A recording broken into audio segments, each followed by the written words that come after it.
once again. I'm Craig Andrus. This is Call the Mayor Wichita. Your phone number, 316-491-5787. We're glad you've joined us once again. Wide range of topics as always, but today we have a special guest with us, Troy Houtman. Thanks for joining us. Hello, Craig. How you doing? I'm well. I'm glad you are here. Thank you. Thanks for having me. You are, what title do I give you? Parks and Rec. So if you want to start with the Parks and Rec jokes, or do you have any, by the way? I don't have any jokes. People just talk about Parks and Recreation show, the TV show. The show, but your job is nothing like that. Nothing like it. No. Well, Director of Parks and Rec? That's the correct title. Director of Parks and Rec for the City of Wichita. And you've been doing this about 5 years now here. Yeah, we were just talking about it. I'm a couple weeks away from my 5-year anniversary. Well, we're glad you're here. There's a lot going on with Parks and Recs. If you have a question, you can call us here, Facebook us as well, 316-491-5787. You can ask any question. Troy would be happy to answer it, and he's got a lot of answers. We've talked about so many things over the years. We put you on for a lot of different things. Right now, tell me about what's big and new in Wichita with Parks and Rec. So, well, we got the Aquatics Master Plan moving forward. We can talk a lot about that. But something I really wanted to talk about is the Open Streets that's coming up in a couple weeks. So September 22nd, it's a Sunday. It's a free event that opens up downtown. So Douglas is closed for about 4¼ miles.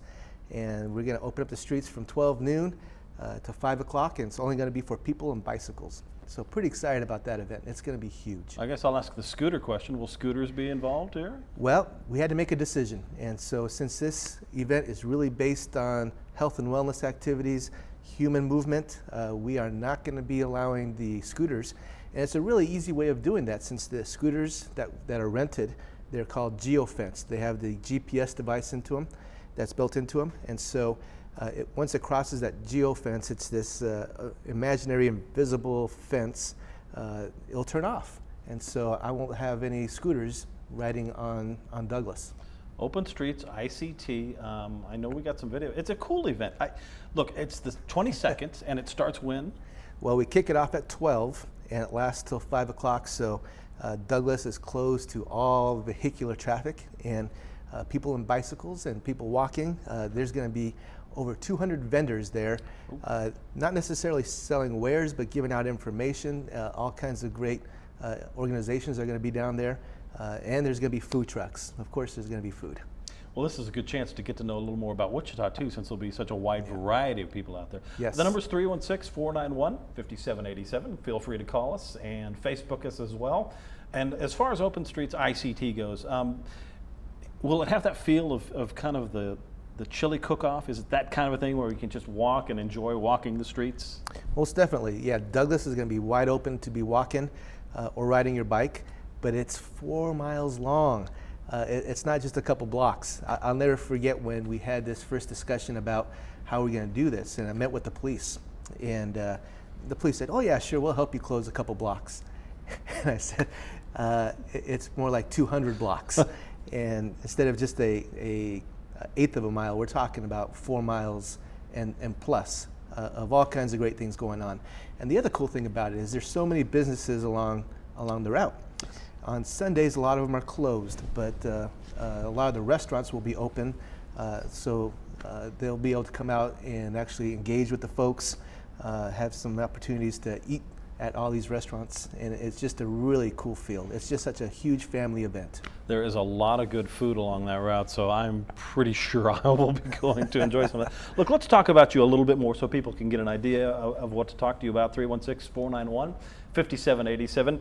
You come to us recently. You're the Assistant Director for City Center Development Operations, and that was in San Antonio. I was in San Antonio, yep. So you bring a broad base of experience with you. Yeah, so I was in San Antonio for about 1.5 years, and prior to that I was in Austin. So I was in Austin for almost 7 years.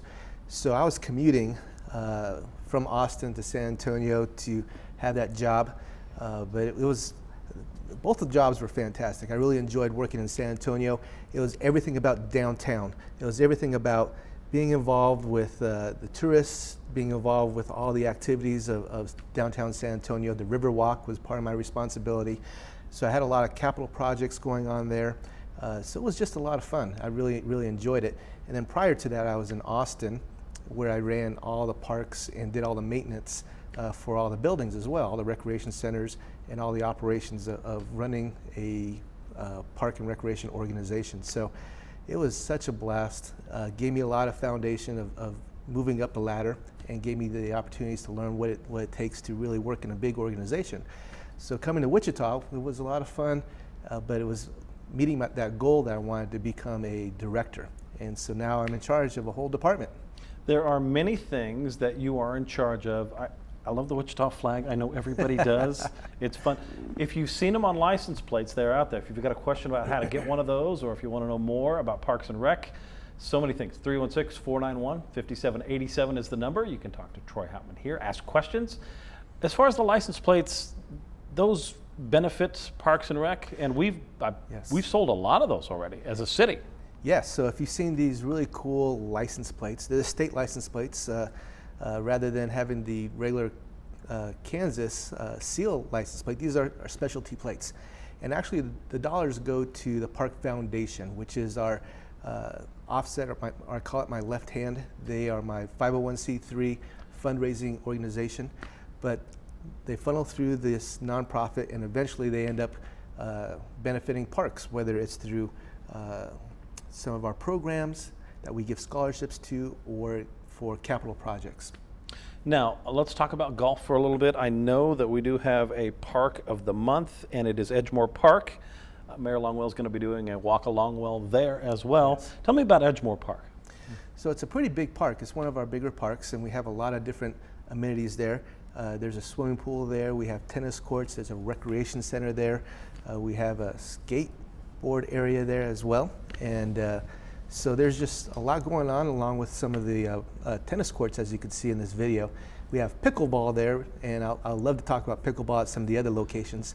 There's the pickleball right there. It just seems like ping pong to me, but apparently it's a lot more than that, I'm told. Yep. Look, with Edgemore Park itself, do we know how many people attend this park, and where's the geographical area? Where do people come from to go to that park? Well, a lot of the folks from the neighborhood really use this park, and it's how many people go there, it really depends on the activities that are going on there, the programs, what's happening at the rec center, but it's a great asset for that community and that neighborhood. So you'll see a lot of folks there for soccer practice, baseball practice, football practice. You see a lot of the youth sports going on there. We host some tournaments for the pickleball, as well as for some of the tournaments for tennis. There's just a lot of special events that go on there as well. We do some special things for Halloween. We do some special things for Easter.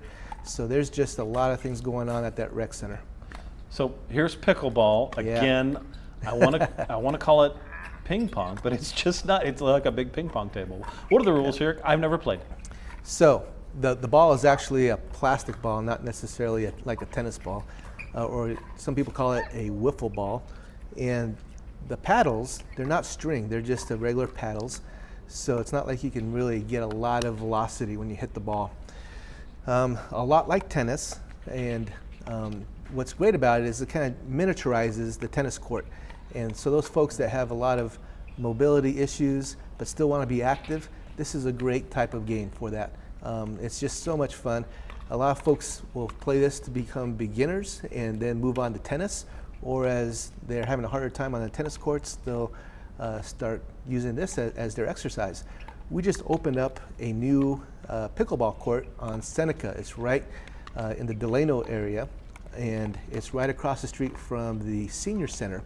So it's our Seneca Park, and it used to be a tennis court. We weren't getting much use of it at all as a tennis court. We put this 6 pickleball courts there, and my gosh, it's been busy, busy, busy. It's just been a huge change, and people just really love this game. It's so easy to play. Will there be others that go in based on the popularity of this one? I know we've got, how many parks do we have in Wichita? So we have basically about 140 parks. They come all in all shapes and sizes. Some are really, really big. Some are as small as the studio, kind of small. But we have maintenance on all of them. We have all kinds of different amenities in each one of them. But going back to Seneca, that's one of our smaller parks, but it's right across the street from the senior center, and on the other side of the street there's a magnet school. So we want the kids to get involved, and there's a really nice playground there. So as we start seeing some different uses and different demands for different activities, tennis is kind of shrinking a little bit. But if we have the opportunity to convert some of these tennis courts to pickleball courts, we know they're going to be used. Okay. So those are some of the things that we look at in regards to how are we going to plan for the future for our parks. We do have a call, 316-491-5787 is the number. You can catch us on Facebook as well. We'd love to hear from you. Fred, you have a question about electric scooters. You're on the show. What is your question? Yes, sir. My question is, are the parks going to allow the city's brand new electric scooters to be operated in the parks? Like, since it is a park, like with even the teenagers and younger people who ride the scooters, and is there really a difference between a rental scooter and, say, a privately owned scooter? And is a little kid scooter allowed in the parks versus an adult scooter? And I thank you very much, sir. I thank both of you. Thank you for the call. Good questions. Yeah, some really good questions. So the first part of that question was, do we allow the electric scooters in the parks? And per the ordinance, these scooters are not allowed to be ridden on sidewalks. And so they can be on the perimeter of the park. They could ride around the perimeter of the park on the streets, but they're not allowed on the sidewalks. So that's a pretty easy way to determine where those scooters are allowed. So the other part of that question, I think, was what's the difference between an electric scooter and maybe a manual scooter? They have the electric motor and propel somebody with a motor rather than a person propelling themselves. So there's a lot of scooters out there that the kids use that they pedal or push on with themselves. Those would be okay, in the public parks. Yes. I have heard this question asked a lot as to whether or not scooters are allowed in parks, but that answers that question. Yeah. They're not allowed on sidewalks, and that's per the city ordinance as well. That's correct. One of the park questions that we had to us 2 shows ago was, what is the park system doing to work with the city on development of the downtown baseball facility? So I'll point that question to you. Is the Parks and Rec involved? What's the process there? So it's really kind of interesting. What the old stadium was actually managed by me. I actually managed the contract and worked with the Wingnuts. So now that we are going through the development of the new stadium, it's all construction. Those guys are experts. We got the engineers, the architects doing all the work. We have some small reviews in regards to landscaping, some smaller reviews in regards to some of the aesthetics on the outside. So we've given some feedback, but for the most part, the development and the construction is not within my realm of Parks and Recreation. We have engineers and architects to take care of that. What about the bank of the river? I know we've got a lot of development going on down there, and another question would be 316, by the way, 491-5787. Wide variety of topics you can talk about throughout the park system. We'll get to NAFSCR Park in just a moment too, which is an exciting new addition for the city. I say addition because it's going to be completely revamped. Yes. But what about the banks of the river? Is that going to be a city project too? I know that's still in the planning phases right now. Sure. Yeah, very much in the planning phases. I think there's still a lot to talk about and a lot to decide about what's going to happen. As we've been talking to some of the experts that are helping with the vision of what downtown is going to look like, we really talk a little bit about what activities do we want to see downtown. What kind of activities do we want to see next to the river or even in the river? The past couple of years, we've been doing a lot more kayaking rentals and kayaking tours, which has been really kind of exciting. I think you might even have some video of that later on. We recently did a really cool excursion to the base of the Keeper as the flames went up, and it was really so much fun. It was really, really kind of cool. So I think that's part of the equation is how are we going to engage the river? What kind of activities we want to see in the river and on the banks? So there's still a lot of discussions, but the land that parallels the river, that's all parkland. That's all land that we maintain and that we operate. So we definitely have an interest to see what's going to happen there. We have some thoughts ourselves, and we want to just work with the folks that have the vision. I think it's the company is named Populous that's actually working on the master plan. And so we'll give them a lot of ideas. We'll vet some of their ideas and see how well they really work, because ultimately we're the ones going to be responsible for taking care of it and maintaining it. So what kind of resources are going to be needed? How is that going to interact with the community and with traffic or with other programming that we want to have downtown. So still very much wide open. Nobody's really made any commitments. We're still kind of researching what are some of the best practices. 316-491-5787. That's your number. You can reach us on Facebook as well. We do have a Facebook question from Megan, and the question is, will Watson Park have the Polar Express program for kids again this winter? Polar Express, that was pretty popular. Yes, it was, and we've actually changed the name though. Didn't know that. I didn't know that. We got in a little bit of trouble. Polar Copyright, That's correct. that was the movie. That's correct. Okay. Yeah. Yes. Didn't know that either. So the name was changed. Okay, I know it was a popular program. What do we have a name picked out? It's the Christmas Express, if I do believe it. I'll have to double check. I actually got my brochure. I could double check on that. We should copyright the name for sure. That's right. Yeah, is that going to be happening again? This go around? It starts in November. It fills up really, really fast. So folks are really interested in this. And let me tell you a little bit about what it is. Yes. Over at O.J. Watson, one of our bigger parks, we have a great little train there that's so much fun to ride.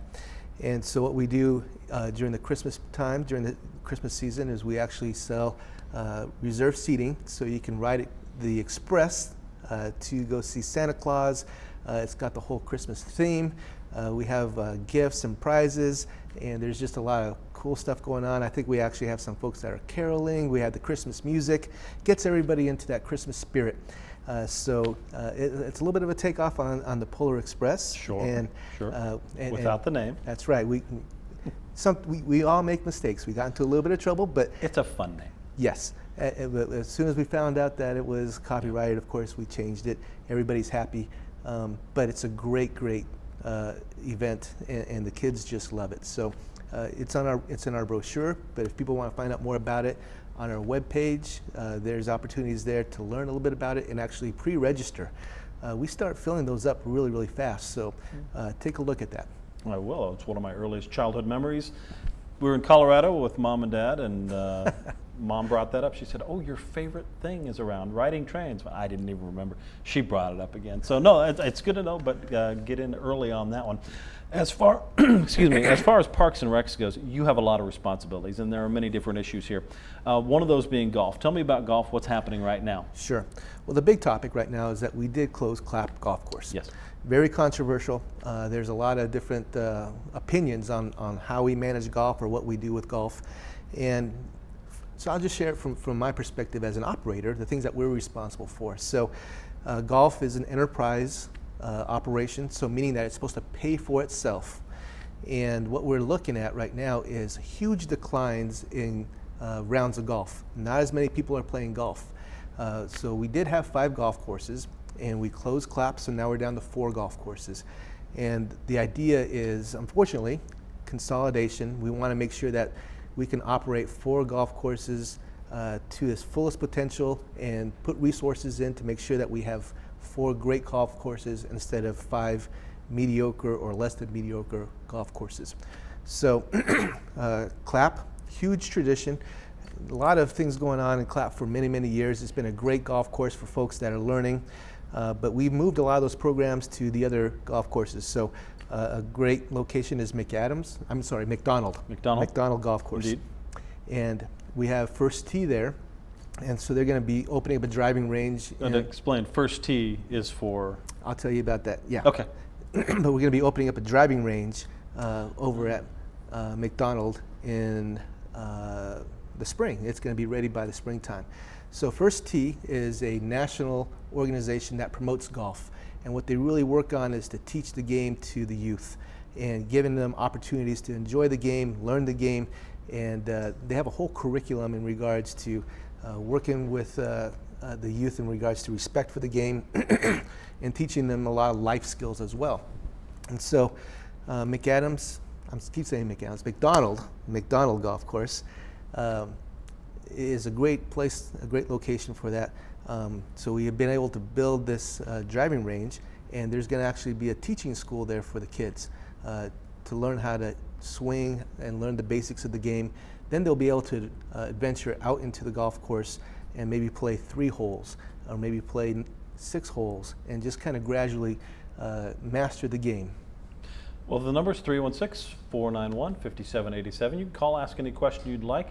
I did get a question sent to me by email earlier in the week asking me if I could put it on the show, so I will put the question to you. Sure. What comes next for Wichita with expansion of Parks and Rec? Will we get more parks? Will there be more green space? And this question goes back to NAFSCR. When will we get NAFSCR kind of back in action here? All right. Well, I'll put that into the answer, wrap that in there.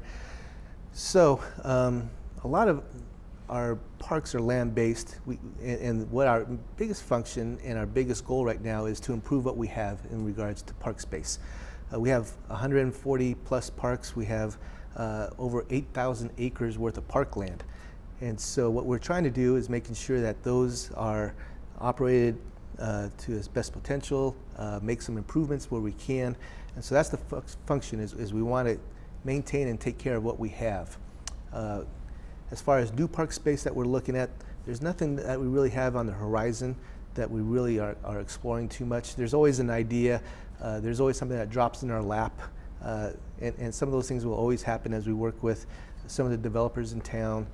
Things change, but right now we don't have anything major that we're really looking at. But you mentioned NAFSCR Park. Yes. So, pretty excited. Probably sometime in end of November or December, we'll be opening that park again. It's going to look completely different than what it was before. In the past, NAFSCR Park was gated and very isolated. So a lot of folks didn't get to really enjoy the inside of that park. So the new look is going to be a little bit more wide open. We're going to have a pavilion there so we can actually do some shows, so we can actually spend some time entertaining. And we're also going to have some artificial turf mixed in with some natural turf. So we can do some really great programs. We're working on some pre and post activities in conjunction with Intrust Arena. So if there's a basketball game, we want to make sure that there's opportunities for people to engage in some pre-game activities. Obviously there's a lot of hockey there because we have a great hockey team that plays there. We do. So pre and post hockey games, there'll be some activities. When we have concerts, we just had Cardi B, and one of the things that would be really kind of cool is to have a band outside and get things going outside and get people really excited about going to the concert. They go to the concert, and then afterwards there might be a few things going on after the concert in the park. So these are the things that we're going to be programming. It's going to be pretty exciting. We have plenty of local bands that I'm sure would love to be in there. So financing, 316-491-5787. That's the number to call if you'd like to ask a question of Troy Houtman, the Director of Parks and Rec. And if you want to throw in a Parks and Rec joke about the show, that's fine too. I've seen your office. It looks nothing like Parks and Rec, the show. No. But having said that, where do we come up with kind of the financing on this? Is that something that you've been fairly involved with, the financing mechanism? First of all, for NAFSCR, and then I have a follow-up question on that. Sure. So with NAFSCR Park, there was an opportunity to make some changes because of the development in and around that area. TGC, one of our local developers, purchased a property adjacent to the park, and they came up with this outstanding plan to engage the park in their planning. So they've been a great partner in regards to how we're going to be revamping that park and how we're going to use it. That's a little bit more, the way it's going to be used is going to be a little bit more in tune with how things happen or working downtown. So the financing behind that, we use some capital improvement dollars, but we did get a huge boost from Evergy. Evergy has just merged with Westar, and so they actually gave us a $1.4 million donation to go towards the park and help us finish the park and get the extra amenities in there that we wanted. So, so when we do a lot of these projects, when we do projects in regards to building a park or building some kind of amenity, we look at capital dollars through the budget. We look at grants. We get a lot of grant dollars. So there's grant writing happening to ask and involve. Yes, all the time. And then there's opportunities to partner. And so we look at our community partners. We look at folks in the community that are willing to donate some dollars towards some of our projects. And we've been pretty lucky. 316-491-5787. That's the number to call.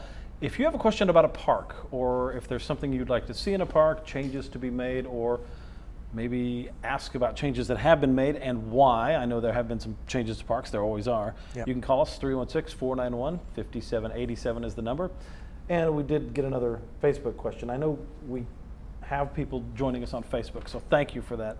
This is from Adam, and he's asking, are there other improvements planned for Pawnee Prairie Park in the future? Pawnee Prairie Park has seen some changes. Yes. Are there other improvements planned? So a little bit of background about Pawnee Prairie and what the improvements are, and then what some things we're going to do in the future.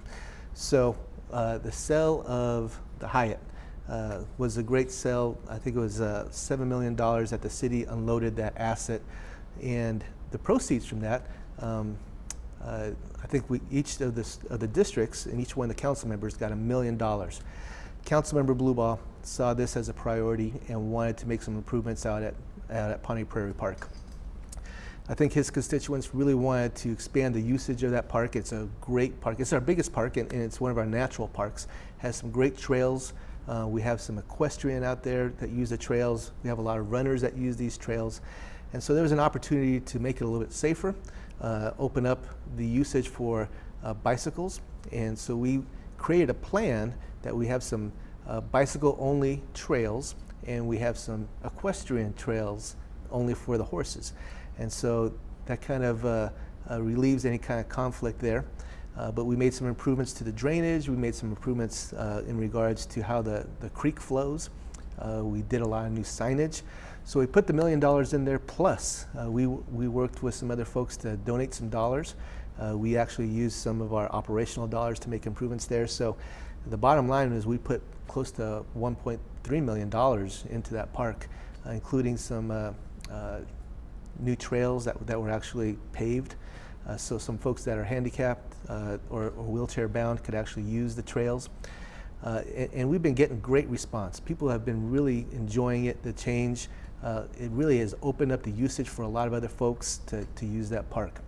So what we're going to do in the future is kind of just expand on what we've been doing, finding some opportunities to make sure that everybody has access to that park, making sure that if there's we might add some lighting, some additional parking. So those are some of the things that we're going to be looking at. I think we have another $500,000 that we're looking at in the next year to make some improvements there.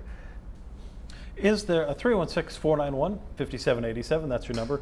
Ask about the Parks and Rec departments. Anything you'd like to see changed, or questions you have about changes that have already been made, including a question that I asked earlier was, will we get a new park somewhere in Northeast or out West? I know people have asked about that in the past. But when it comes to using dollars, is there money for capital improvement at these parks? I know lighting is always a question. I know that there's a time when the parks are closed. So lighting frequently comes up, and safety is an issue too. I know that police do their best to get out to these parks, make sure that people aren't in them after dark when they're closed. But again, a reminder to folks, where do we come up with some of the dollars for this? And lighting is always being asked about. I know people are always asking about this. So your thoughts there? So when you add lighting, there's additional expense. Obviously, you have to pay for the power, you have to pay for repairs. So sometimes that ends up being a little bit lower on the priority list. We do focus on areas where there's a lot of traffic, and that's where we would add some extra lighting. We work with the police department, and they have this program. It's called SEPTED. It's in regards to environmental design. So they can easily see into the parks. So what we do is we design the landscaping or the trees where they're planted so that police can see into the park. We also kind of design it so that there's reduces hiding places, reduces opportunities for bad stuff to happen. So those are some of the things that we work on when we look at the safety of the parks and how it's being used and what or who's accessing these parks and what time of the day or night that they're being used. What is the next kind of capital improvement outlook for parks? What's the next park aside from NAFSCR that's going to see some changes? So again, we're working really hard to improve what we have. One of the things that we really work on is our playgrounds. We have over 100 different playgrounds throughout the city in all of our parks. And so we're always consistently trying to update those. And that was one of the things that we did over at Pawnee Prairie. I forgot to mention, that was one of the new items that we did over at Pawnee Prairie, is we did a nature-based playground, and it's just the coolest thing. It has artificial turf, it's got a hill, all the normal things, slides and and swings and things to climb on. But you go there and it feels like it's part of the park. It feels really nature-based, and we've been getting lots and lots of positive comments on that. Just changing some of the ways that we do design our parks and our playgrounds. Actually putting in a hill. The kids roll down the hill. It's and they have so much fun climbing up and down it. So our new playgrounds are going to start incorporating some of these ideas, and that's one of the things that we do every year. Is we put in $300,000 or $400,000 into new playgrounds or upgrade the playgrounds. Another question brought to me. This one came to me through email. Is there a handicap accessible park? Is there a handicap accessible park? And I assume the question means, are there activities for kids that use wheelchairs and kids like, So that's one of the things that we work on in upgrading all of our playgrounds, is having them handicap accessible. So that a lot of that is dealing with the surfacing, and so that's one of the things that we always try to upgrade. Now the county, they have a great all abilities playground over at the county park, Sedgwick County Park. So that one is huge, and I've been out to that one. It is really large. It's a good size. Would Wichita include something like that, or utilize the one that Sedgwick County Park? So going back to CLAP, we want to keep that as a green space, and so one of the ideas that we're going to have there is maybe we do something similar to what Sedgwick County did with their playground, is do that in that area of the city. So Sedgwick County is out west, Sedgwick County Park is out west, and CLAP is on the southeast part of town. So that's one of the ideas that we want to do for keeping that green space over there. So that's one of the things we want to do with that master planning of that area. What comes next for CLAP? I do know that there have been a lot of questions asked about it, asking if it could be saved. People asking if it could be taken back to perhaps a 9-hole golf course. People asking, is it going to turn into some kind of a business venture for the city? But it's my understanding from James Clendenin in his district that he would like to see this, and he's been told by many of his constituents there, he would like to see this remain a green space. I guess that's the plan at this point. Most definitely. I mean, that's what the Parks and Recreation Department wants. We want this to be a green space. It's 93 acres. It's a huge piece of property, and we want it to stay as a green space. So since we've closed it, I've gone out there several times, and we have some disc golf out there, and those disc golfers are just loving it. We have folks that are taking long walks through the park, and we have folks that are riding their bikes on the old cart paths. So this is going to be a great space. It's going to still be a green space. We're going to go through a process of master planning it. So what are some of the things we can do in this space? We could put a dog park. We can expand on some of the trails. We could put an all abilities playground there as well. Some other thoughts were putting maybe a shop there for coffee, or some other kind of restaurant that might have specialize in desserts. But having a gathering space, and to support that would be something like a small restaurant. Have a stage there so we can have concerts, doing farmers markets there so people can bring their wares, and maybe that's not just fruits and vegetables, but maybe some art shows there as well. So we can have some arts and craft booths on Saturdays and Sundays to sell their crafts. It's just a great opportunity to really unite that neighborhood and put some activities there in that green space. So we're going to be going through a process of master planning. In the next couple months, we're going to actually put a bid out for a company to come out and do a master plan for us. And then from that, we'll have to work on finding the funding, working with Councilmember Clendenin to see what kind of grants we could get, what kind of capital dollars we want to try to go after, and see can we put in 2, 3, maybe 10 million. I don't know.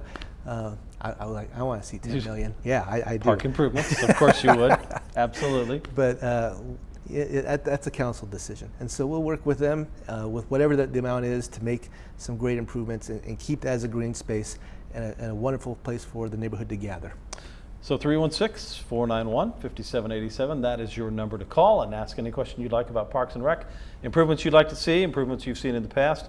One of the questions that has come up time and time again is kind of this public engagement. At some point, the process for public engagement needs to be there for transparency and openness. Yes. So I know the public has been asking, at least in James Clendenin's district, and I've had this conversation with the council member and a couple of others, what is going to be the policy that comes down, and how does the public play a role in what happens next with the park? Secondary to that, is there a process people can ask about parks in general? What needs to happen next? So there's a lot of different things that we wanted to work on in regards to engagement. So talking specifically about CLAP. So prior to closing it, we went through a 6-month process of public engagement. How do people want to interact with this park? What do they want to see in that park? We gave them a lot of opportunities to share their ideas and educate a lot of folks on what are some of the things that are happening across the country.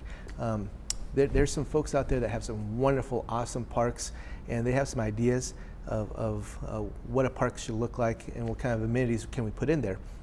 Now, that doesn't necessarily mean we have to do that here, but we just wanted to make sure people were aware of those things. So we went through that process of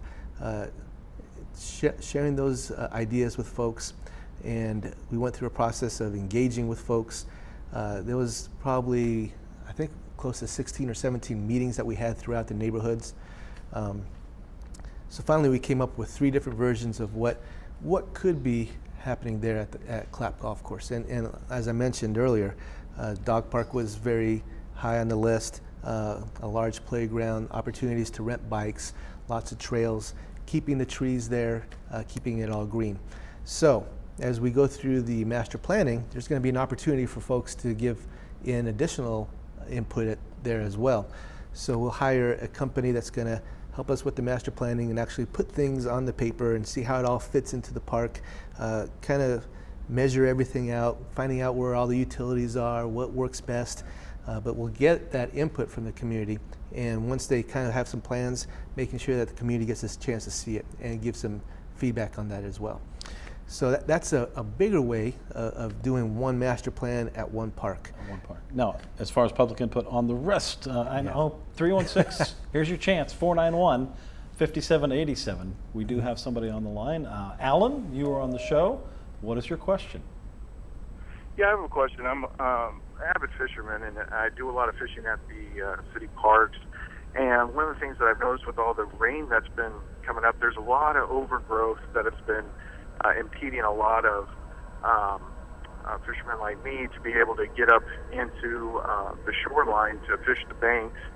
And along with that, poison ivy, I noticed was pretty prevalent around in the Sedgwick County Park. I know that's not necessarily Wichita, but a lot of the parks around have just really been overgrown. So I didn't know what the mow schedules are or anything like that could possibly help out and let us enjoy the parks.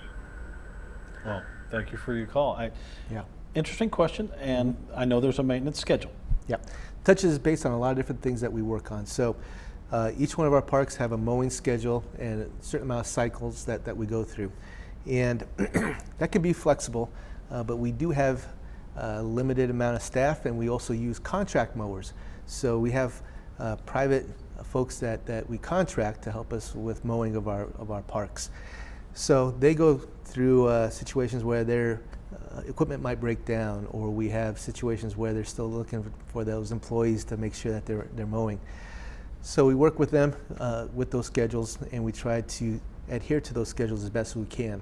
Sometimes we can't mow because the grass is too wet. Sometimes we can't mow because it's actually raining. So some of those schedules get adjusted, and we try to keep those schedules on task as much as possible. But invariably, with the weather, there's always going to be some delays with some of our mowing cycles. In regards to what he was talking about, in regards to right on the riverbanks, yes. We usually mow those 2 or 3 times a year, and take special equipment. It's not necessarily our mowers that we have that mows the really nice grass in the park. Yes, there's the different machines, yeah. And I know, it's the incline. It's that's the bank. Right. Yeah, because you have to reach out there with a mechanical arm to mow that down. So again, we mow those 2 or 3 times a year. There's a lot of acreage that we have to take care of. But unfortunately, that's just kind of what we have to deal with when it rains so much. The good thing is that we've been getting some really good rain, and things are really green. The trees have been responding this year really nicely. We've got a lot of nice mature trees that have actually grown a little bit more. So a lot of our landscaping is looking a lot nicer because of all the rain. But the bad side is that it's a little bit harder for us to get all the mowing in, and because of the lack of manpower that we have and the lack of resources, there's only so much that we could do every summer. And in a normal year, your schedules clear it, but we've had an exceptionally wet year, so mowing schedule is very different. 316-491, thank you for the question. 316-491-5787 is the number. You can ask anything you'd like. And when it comes to fishing, are there expansions that might be happening? Would we have fishing areas downtown on that? Has that come up? So fishing is a great opportunity for folks to recreate and enjoy being out in nature. And we have several lakes that we have fishing at. A great example is O.J. Watson. We have fishing over at O.J. Watson. You can actually buy some live bait there at the shop. One of the questions that's been coming up is about downtown. How can we use that resource a little bit more? One of our big concerns is right along the banks where there's a lot of activity. And people are casting, and what do they cast as a hook, and where they get hooked behind them. So we have some areas where we don't allow it off of the bridges for safety reason. But other than that, there's a lot of other open areas, especially a little bit further downriver from downtown. We see a lot of folks fishing off of or right next to the Lincoln Street Dam. Yes, the Lincoln Street Dam is a good example. Most days when you drive by that, you will find somebody that's got a line in trying to find something. I don't know, what fish do they catch? What's the most? I haven't asked. I don't go out. I know there's a lot in the river. Yeah. Oh, second question that came up, and while I'm thinking about that, I want to go ahead and ask this. 316-491-5787. That's your number to call. This is your chance to ask about Parks and Rec. Again, if you have a Parks and Rec joke, okay, I suppose we can field that as well. But we shut down the river as a city recently. Does Parks and Rec get involved with that? And I know there's a certain flow rate through the river when it's too fast and it's not deemed safe. Is Parks and Rec involved in that? Yeah, Craig, I'm glad you brought that up. That's a huge decision that we make when the river is flowing too fast. River Festival is a prime example, and that's when we want to be using it, but some safety concerns here. Yeah, Mary Beth Jarvis and we talked about this, and one of the biggest issues is the rain that is not just here, but what's flowing through the river. A lot of that rain is way far west of here and actually collects and comes here. So that rain that's 100 miles away, 200 miles away, eventually comes down the Arkansas. And so we have what's called cubic feet per second. That's the measurement that we use. CFS is what a lot of people call that. And so our threshold is if it's more than 2,000 CFS, cubic feet per second, we close the river. When that happens, actually the Lincoln Street Bridge Dam, they open all their gates. That water starts to flow even more. And so anything that is above that, we close the river for kayaking, canoeing, or any kind of boating activity. And again, the safety concern there. Definitely. We have another call, 316-491-5787. That's the number to call. Steve, you are on the show. What is your question? So my children, who used to live in Oklahoma, have been down to the gathering place in Tulsa. Is there any thoughts for doing something like that, either at Clapp or any park in Wichita? It's more of an expanded, I'm going to call it an adventure park, one where you can go through obstacles and different things like that. So I've not been there myself, but they really raved about how nice it was. Steve, I appreciate you explaining a little bit about what that is. I'm familiar with it. You've gathered a lot of thoughts from different areas. Right. Could we see something like that from here? So the gathering place, just to expand about that a little bit more, huge park. There was a donation by a very wealthy gentleman. I think it was somewhere in the neighborhood of $500 million that goes into this area. Beautiful park, all kinds of activities, lots of art integrated with it, tons of trails, just a fun place to be and spend time outside. So that's the gold level of parks. That's the huge top standard to strive for. Those are some of the ideas that we brought together when we started talking about Clapp. Those are some of the things that we shared with the community. We shared it with a lot of the folks that were coming to our community meetings and said, this is what's happening at some of the other locations. So everybody that has gone to the gathering places come back with great ideas and wonderful stories about it. So yes, I think those components can be put into CLAP. Probably not to that same extent, but the great thing is we have a great foundation over at CLAP. It's green. It's already a park. It's got tons of trees. It's just a matter of putting some really cool amenities in there that will really set it apart. So that's what we're really excited about. With your work out of San Antonio, that is a city that is well known for its river. It's a city that's well known for people congregating, gathering, and enjoying food along the river, walking, playing, even during the lunch hour. I know it's a very busy spot down there in San Antonio, down on the river. We are a river city. Could Parks and Rec play a role in maybe expanding the use of the river? I know there's talk about it now with things happening with the baseball and a few other things that are coming to the downtown area, but would we have something like that ever here in Wichita? So on a very small basis right now, some things are happening. River Vista, they have a boathouse there where they store WSU's crew team, and they have a beautiful storage unit for all of their boats. But right adjacent to that, they're actually renting kayaks and stand-up paddle boards. So there's an opportunity for them to start using those on the river. The past 3 years, the Parks and Recreation Department, we've been hosting tours on the river. We do sunrise tours on the river where we meet really early and you ride the river, and then you get out where the old Gander Mountain location is at. There's a ramp there, and we serve you breakfast. We have some food trucks there, or we'll actually make breakfast. We've done some evening tours where you get to ride the river, see the fire pots light up, ride down with some lights, and then you get to see the stars, and then we feed you dinner. So there's some of the programs that we've been doing just to activate the river, and it's been really, really cool. I think we're going to expand on that. I think we're going to see a whole lot more opportunities to interact with the river. One of the other things that I'm looking at is trying to find a company that will do dinner cruises. The river is kind of shallow, but we can come up with some boats that draft very shallow. I think anybody in Kansas that's been on the water knows a pontoon That's style right. boat. We know what those are, yeah. And so the idea is for some folks to do tours and talk about the history of Wichita, not necessarily about the river, but just the history of Wichita.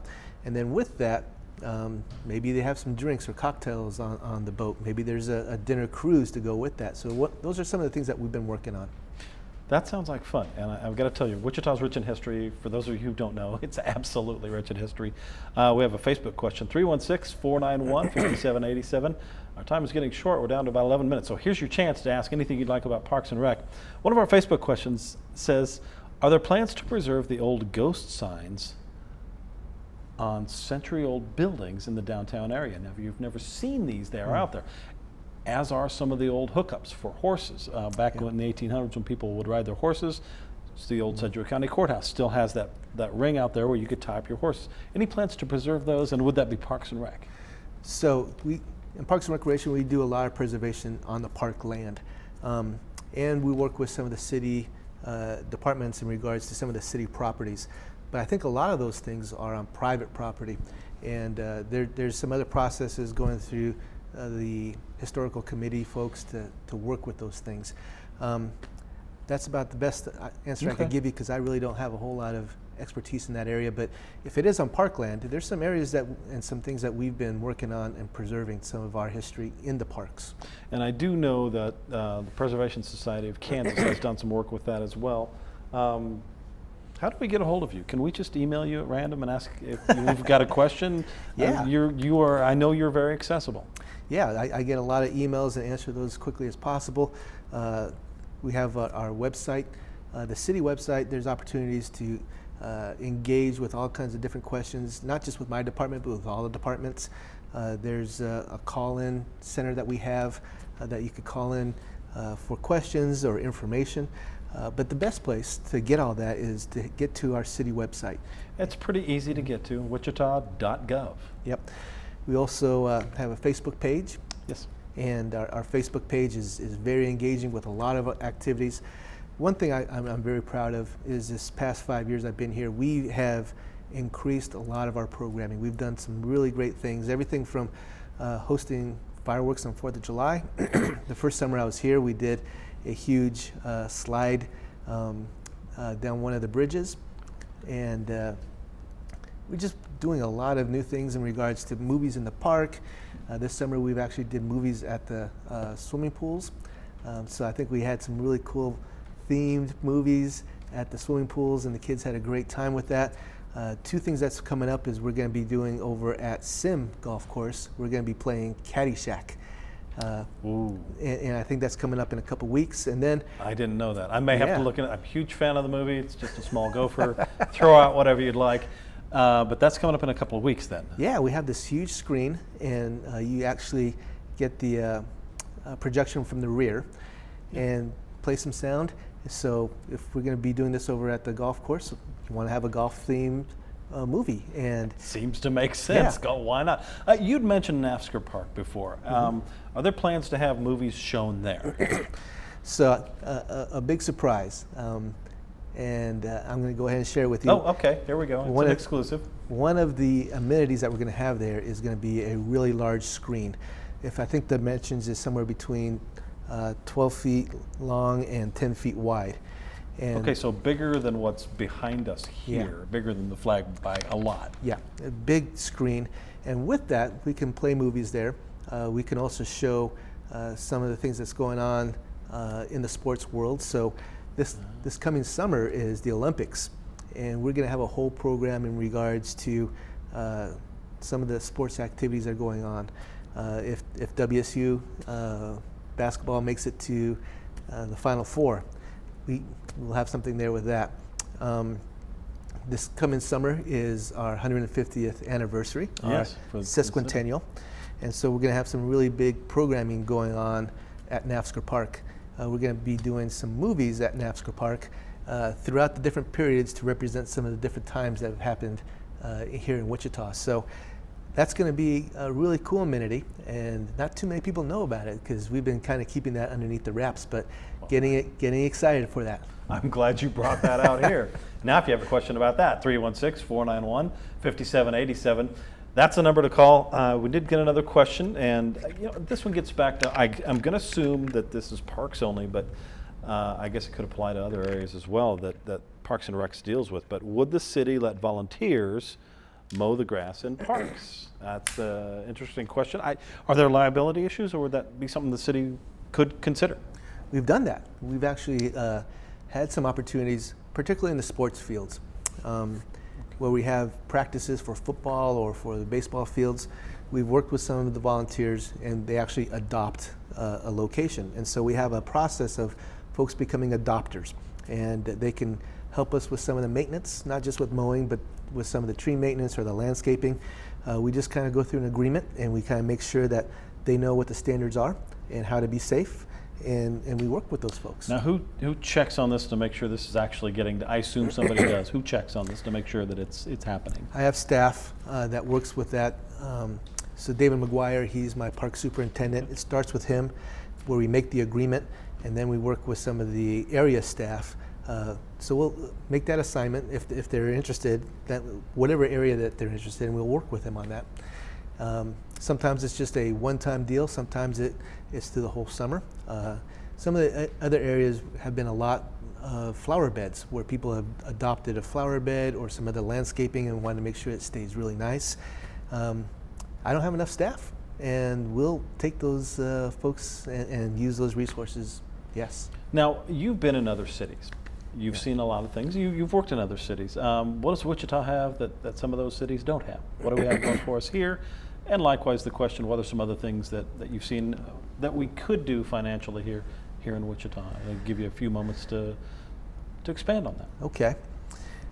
So the biggest thing that I noticed was there's no traffic here in Wichita. That's absolutely.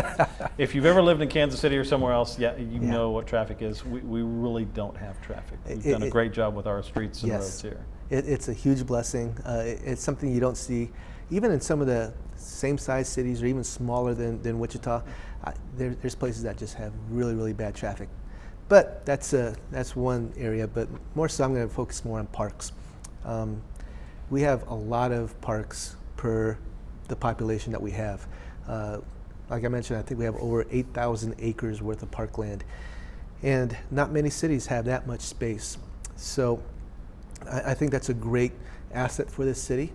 We have this great river that goes down the middle of the city. We have a lot of folks that are very passionate about our parks. So I think those are all great assets for Wichita. Some of the things that I think we can improve on is our funding. I think there's really, when I'm out there having to find grants and asking for donations, that's a signal that, that's something we need to work on. A lot of other cities don't have to rely on those type of fundings to not just only operate, but also build things. So one of the things that I really excited about when I come to work every day is my job is very diverse. I do all kinds of things. Everything from contracts, dealing with our lawyers, construction, you name it. So with that, I've learned how to be a fundraiser as well. I've learned how to go out and find the dollars so we can do the things that we need to do. And we've done a lot of partnerships.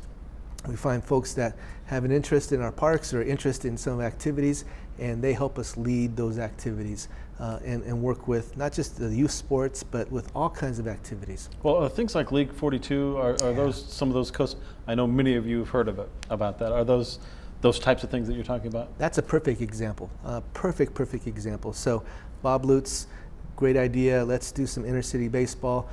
How can the city get involved? We helped with some of the fields. We put $1.4 million into McAdams fields. But you know what? He did the rest of it. He went out there and did the fundraising for the uniforms. He went out there and got the volunteers to coach. He went out there and did all the training. And you know what? Without these type of partnerships, it's just not going to happen. He couldn't do it without us, and we can't do it without him. And so those are the things that I think Wichita really thrives on. And you see this more in Wichita than anywhere else. When I need help, I go out there and find it, and people are ready to roll up their sleeves and get to work and help us out. Well, isn't that part of what Wichita is? A lot of people volunteering. We even had a question if somebody could volunteer to mow the grass out here. That doesn't surprise me to hear at all. Overland Park, Tulsa, some of those other cities that traditionally Wichita has competed with, they have often asked, why do people come to Wichita? Well, I guess I'll give them the answer, because it's a great place to live. We don't have beaches or mountains, but it's just a great place to live. What is the one thing that you could tell somebody about Wichita's parks? We've got just a minute left here, but if you go brag about Wichita and you're out there, because you're the director now, you moved up into this, what do you brag about with our parks? Okay, so the actual infrastructure of our parks, we have some great parks. There's a lot of open space to spend time with. So it's not just about going to the playground, but it's actually spending time with picnics, going out there, having fun underneath the trees. There's a lot of shady spots. We have a lot of open areas where you can just walk on our trails and spend time out there. So if you want to get away, there's places to get away. And our programming, I think that's one of the things I'm really proud of. I mentioned it earlier. The past 5 years, we have quadrupled the amount of programming that we've done. So that's what I'm really proud of. If you'd like to know more, you can go to wichita.gov. Parks and Rec is there. Troy, thank you for being here. Oh, my pleasure. I loved it. Anytime. Fun having you here. Okay, well, that is our show for now. We'll see you back here next time. You can catch us on Facebook as well. Thanks for watching. Have a good one.